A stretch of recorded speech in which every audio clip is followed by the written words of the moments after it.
Fortunately, my sermon today is about the perils of trying to figure out things all by yourself. Case in point. I am a big fan of cooking. I love cooking and composing dishes. I love this idea of taking various ingredients and composing them to make a dish that's kind of one part art, one part chemistry. And we even heard yesterday in our sermon at the wedding, at David and Nick's wedding yesterday, that I'm not the only one that delights in composing a dish from various ingredients and seeing what magic happens. I was advanced enough in cooking, just enough so to start getting myself in trouble, though, thinking that I knew too much about how to go it alone. And a couple of decades ago, I was trying my hand at a macaroni and vegetable casserole for the first time and thought, I can forego any recipes, I can go it alone.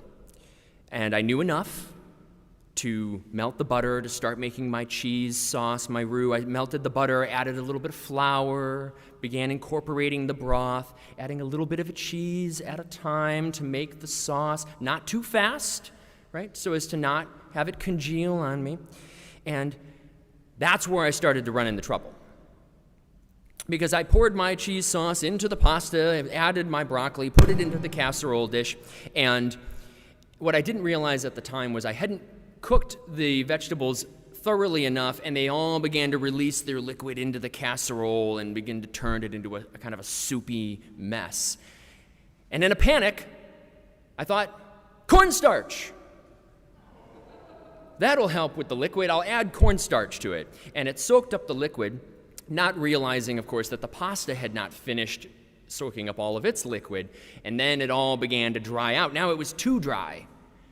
And much like Peter, in a panic, realizing he's sinking, looking for help, I thought, I'll add more water. So I began pouring more water into the casserole. And by that point, the vegetables had all released their liquid, the pasta had finished absorbing its liquid, and I had a soupy mess of somehow both undercooked and burnt pasta with cheeseburgers floating in the casserole with cornstarch.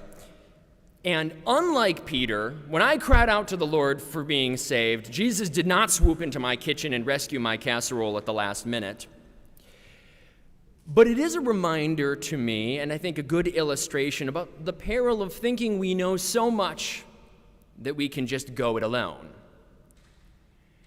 In the gospel reading for today, we hear this iconic story of Jesus walking on the water. And it's such a vivid image. We all have this picture of a Jesus Christ walking along the water. We frequently refer to people who are quite holy as that person's so holy they walk on water. And Jesus is out there. The boat is being tossed to and fro, out of control. The disciples are barely hanging on, and in their fright, Jesus is coming to their rescue. They don't recognize him at first. They think he's a ghost.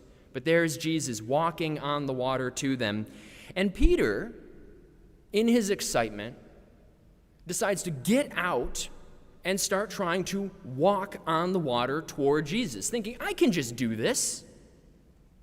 And he begins to go it alone. He gets out of the boat without his fellow disciples trying to get along in the water and just starts walking on his own toward Jesus and begins to sink. I've heard this story preached many a time on this gospel story about the condemnation against Peter being that everything would have been fine if Peter had just had strong enough faith. That the condemnation against Peter was that he doubted or that he had a crisis of faith. And by implication to many of us, I've heard the story told that by implication to you too, that if your faith is just strong enough, you can walk on water. And if you're not able to do that, it's because you doubted or your faith is lacking. And I worry about the harmfulness in that message because, of course, if you were trying to walk on the water and you find yourself sinking, it might not be that there's anything wrong with you as a person for doubting, because we're all going to doubt.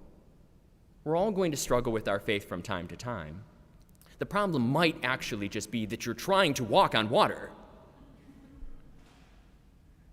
Now, I want to offer, in that way, an alternative condemnation against Peter, saying that maybe Peter, the problem in this story isn't that he doubted or he struggled in his faith, that the problem with Peter was that he jumped out of the boat and tried to walk on the water in the first place.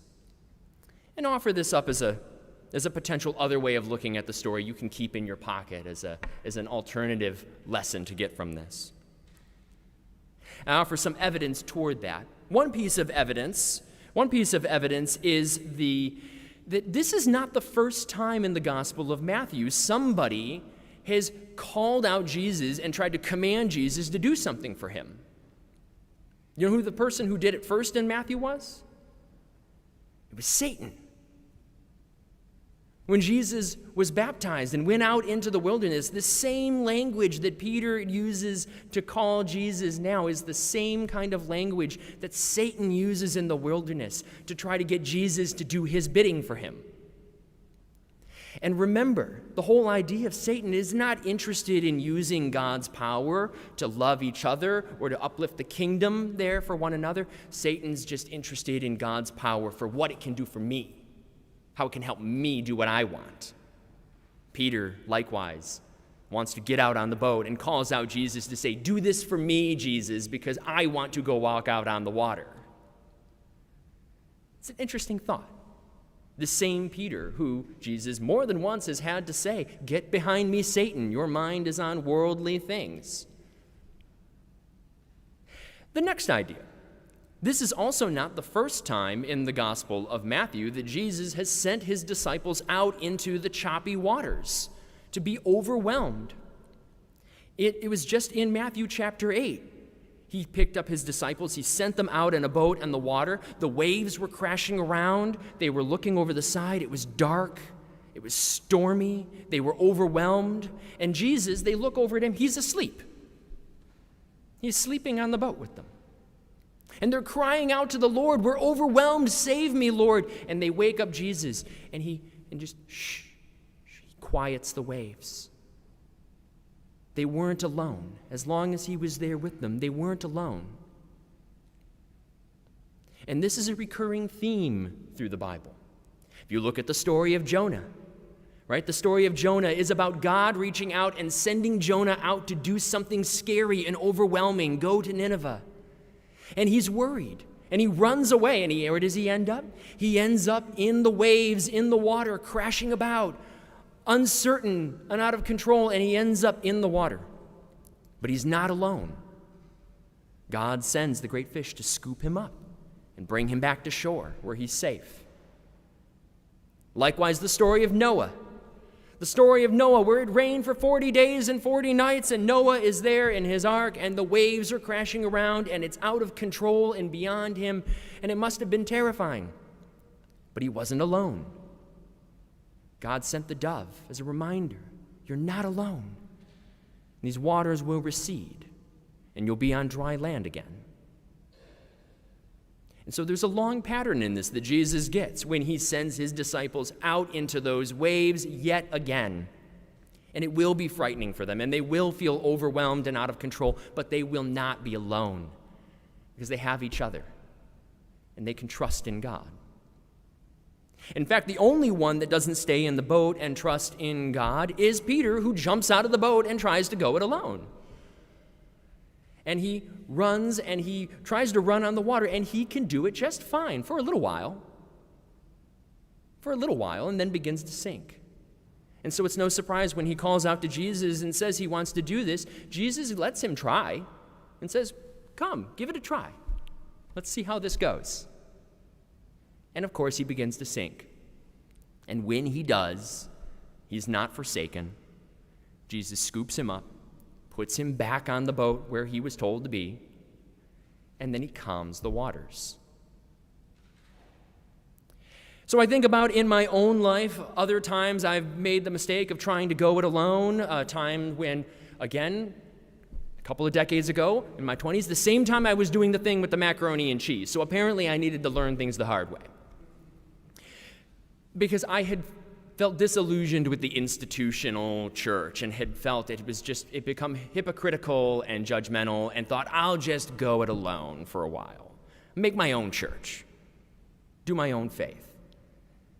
And I was fine for a while, walking out on the water, until I began to sink and realized I can't go it alone.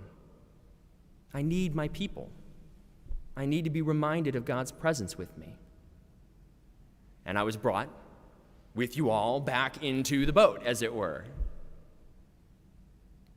When I was the priest at St. Stephen's and Hurricane Harvey hit, and it was, again, the crashing waves and the water of the hurricane that flooded our church, flooded the parish hall, people's homes, and we were overwhelmed. It was beyond us. We can't do this, and it was beyond us. But we weren't alone. We had each other, and God was with us. And we rebuilt together. That's our story here at St. James in Chicago, when in 1871 it wasn't crashing waves, but for us it was a fire that swept through our city, burned our church down. 3 weeks after opening it up, 3 weeks later, burned our church to the ground, as well as the city around us, and people were overwhelmed. This is beyond us, Lord. And it was. But we weren't alone. We had each other, and we had our God, and we rebuilt. We rebuilt our church, we rebuilt our city, and here we are.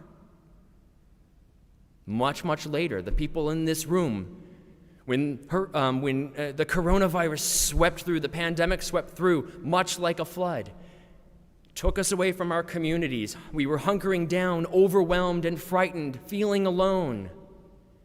But we weren't alone.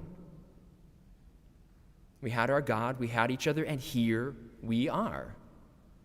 Thriving, growing, taking care of one another, being community to one another. In the boat, as it were. And that's the work we continue to do. God will continue to send us out into the choppy waters, the stormy sea, because that's where we're called to go and be out in the world. Out in our city where there is too much violence and it's overwhelming what to do about it. Too many hungry mouths to feed and not enough time and money to do it. Too many projects we need to do to continue to raise funds to take care of our building and our organ and pass it on to future generations, and young children to teach, and new people to form, and divisions to heal. New people coming into our city who need someone to take them in and give them shelter and show them welcome. It is overwhelming, and it may feel like it's too much for us. But we are not alone.